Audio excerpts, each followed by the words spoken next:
everybody, and welcome back to another video on my YouTube channel. Today, with the release of the new Stranger Things season, I thought, why not put ourselves in Stranger Things?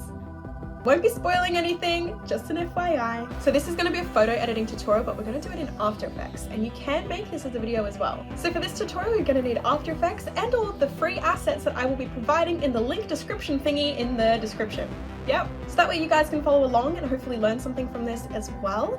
Feel free to tag me if you use this tutorial as well and edit yourself into Stranger Things. I also wanted to say a really big thank you, because where the heck did 3,000 of you all come from? I cannot believe it. If you are new here, my name is Nome and I am a video editor slash VFX artist, and this channel is dedicated to teaching and helping all of you guys who want to do the same thing. Let's get started.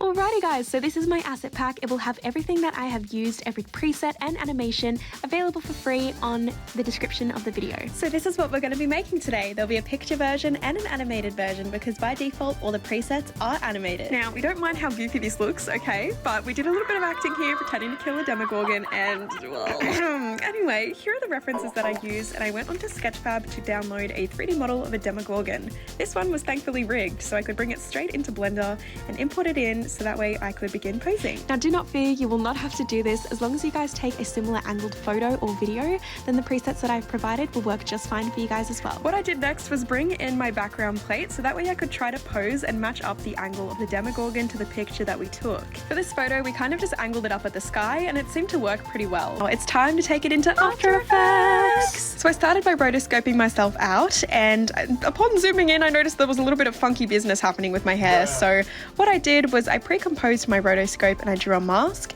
so that way I could color key out the little white splotches inside my hair. Now this is going to be a much faster process if you have Photoshop, but I was literally too lazy to open it, so I just decided to do it in here, even though it would have been 10 times more work. We don't question the editor logic, okay? Anyway, so I brought in a sunset video, and I also brought back in the background to the original picture. So now it was time to do a very vigorous color grade. So I brought in S Quad Tone, and for this effect, it's going to allow me to tamper with the colors of the sky. Now we're going to put that sunset video on soft light so that it blends beautifully with the background image. Now do not fear, again, because I have this color grade preset available for free.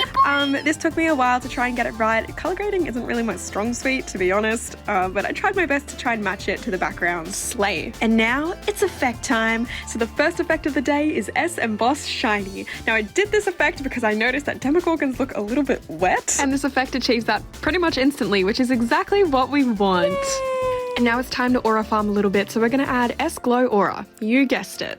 I adjusted the colours a little bit to be more red and orange toned. So the whole purpose of this effect chain is to make it look like the Demogorgon is about to explode. Then we're going to add in roughen edges, and this is going to make the edges look a little bit more like fire.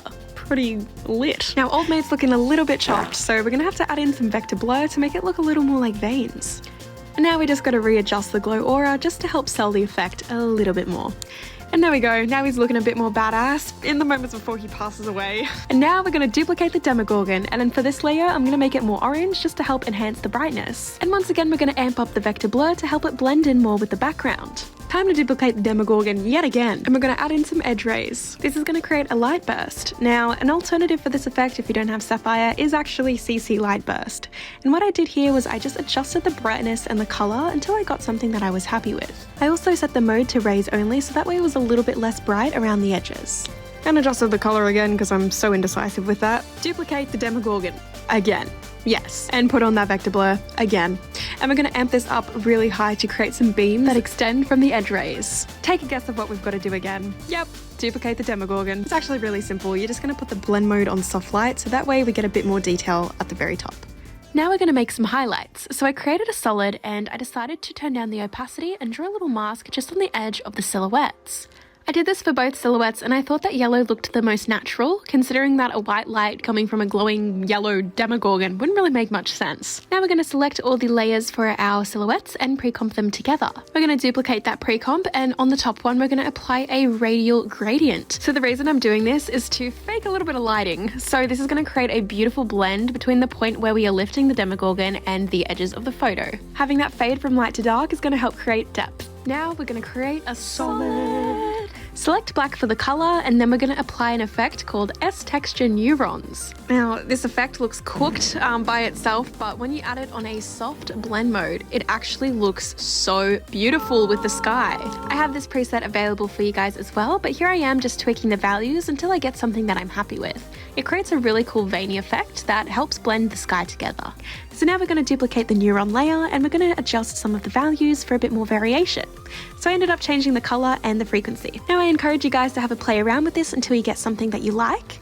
I ended up really enjoying a more contrasted appearance, so this is what I ended up with. Now we're going to add in a lightning strike. I feel like it's kind of poetic having a giant lightning strike hit the ground as soon as the Demogorgon is lifted up into the sky. So that's exactly what we're going to do.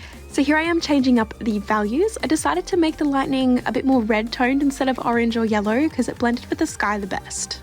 I also wanted the lightning to fork out quite a bit more, so I changed those settings up until I got something that I was happy with. So this is a little time lapse here. I'm just doing a bit of cleanup. So there was a few things that I wanted to adjust color-wise and also just placement of things. And I decided to do this now before continuing on because otherwise it would be a lot more work to do later on. I added warp chroma to the silhouettes as well to create an RGB edge effect. Now in Stranger Things in the Upside Down, there are these little floating particles that kind of hover. So the easiest way to go about creating this is by using bokeh. I turned up the brightness and I turned down the size, so that way we'd get a lot of little floating particles around the scene. It's a very small detail, but it really does help. For the bokeh, don't forget to change the blend mode to add. Alrighty guys, so that is pretty much it for editing this picture. Now if you wanted to create an animated version, you can very easily swap out your assets. So you can right click and replace any still image with an animated version instead. So here, because I took a photo and because I took a video, I was able to just very easily switch them out and create two different versions without having to redo everything. And by default, all of these effects, the neurons, the bokeh, and the lightning are animated, so it makes it very easy for you to go about creating an animated version. I really hope you guys enjoyed this VFX breakdown/tutorial, and I'll see you in the next one.